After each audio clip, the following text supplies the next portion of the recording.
Hello guys, welcome back to our channel. Sobrang dami na nga pong nakaabang ng registration para sa Civil Service Exam para sa March 8, 2026. So ang registration ay mag-uumpisa na nga po ngayong November 3, 2025. Malapit na dahil ngayon po ay habang ginagawa ko itong video na to, ngayon po ay October 28. So ilang araw na lang. Pero tandaan niyo po na may ibang lugar na mag-uumpisa na po ng November 1 ang kanilang online booking. Ibig sabihin, pwede na makapag-online appointment sa November 1.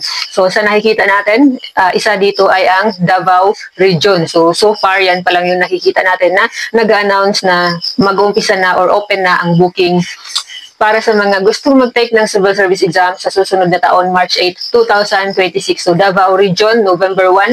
So, kailangan ready na ang inyong mga requirements. So, para naman po sa mga nagtatanong, yung wala po talagang idea kung paano ba ang pag-apply sa Civil Service Exam para magkaroon ka ng slots or para makapag-exam. So, wag na natin patagalin. I-explain natin ng mabuti dahil sobrang dami pong nagtatanong sa mga Facebook groups at naaawa kasi tayo dahil yung iba ay nakakatanggap ng mga reply or ng mga comments na hindi totoo or na nagiging misleading. So, sana ang video na to ay makatulong sa inyo at masagutan yung mga katanungan. So, pinakaunang dapat tandaan na sa pag-apply or sa pag-register ng Civil Service Exam, ang lahat ng pamamaraan ay nakadepende sa inyong lugar. So, bawat region po ay iba't iba ang pamamaraan ng pag-a-apply. Kaya, pinakaunang dapat gawin.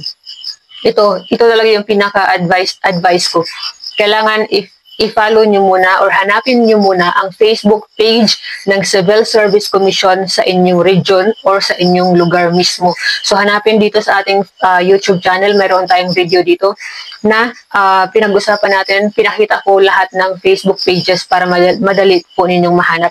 Pwede din po ninyong i-comment dito sa ating video para matulungan ko po kayo kung ano yung Facebook page ng Civil Service Commission sa inyong lugar. So, maraming pamamaraan depende sa lugar. Tulad ng sabi ko, pwedeng mag-online appointment muna gamit ang OCSIA's website. Pwede din na mag-online appointment muna gamit ang eServe. Sa ibang region, eServe ang ginagamit. Pwede din walk-in, depende sa lugar.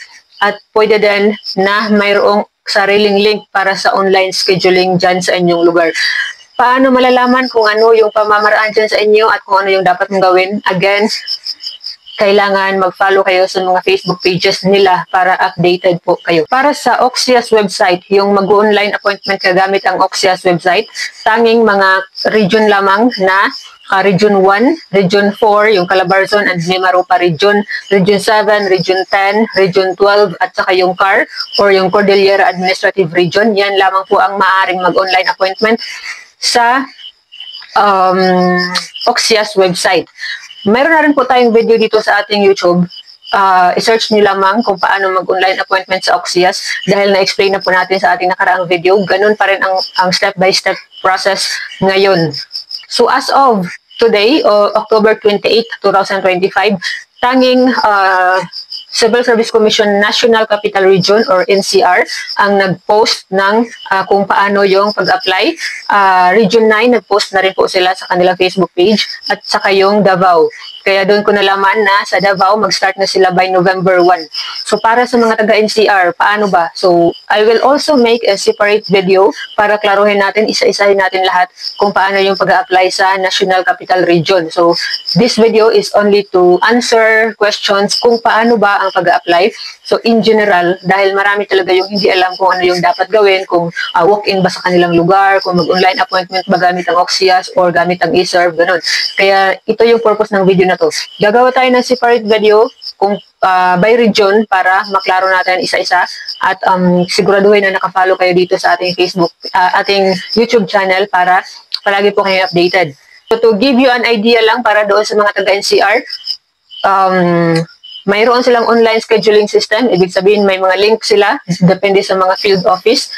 At mayroon din mga field offices na sa eServe, sa CSC eServe, mag-online appointment. So again, follow the Facebook pages of Civil Service Commission sa inyong lugar or sa inyong region. So para sa mga taga-NCR, ang pangalan ng inyong Facebook page ay CSC National Capital Region. I-search po ninyo yan, tingnan po ninyo na Kung marami yung followers, yan na po yung kanilang official Facebook page.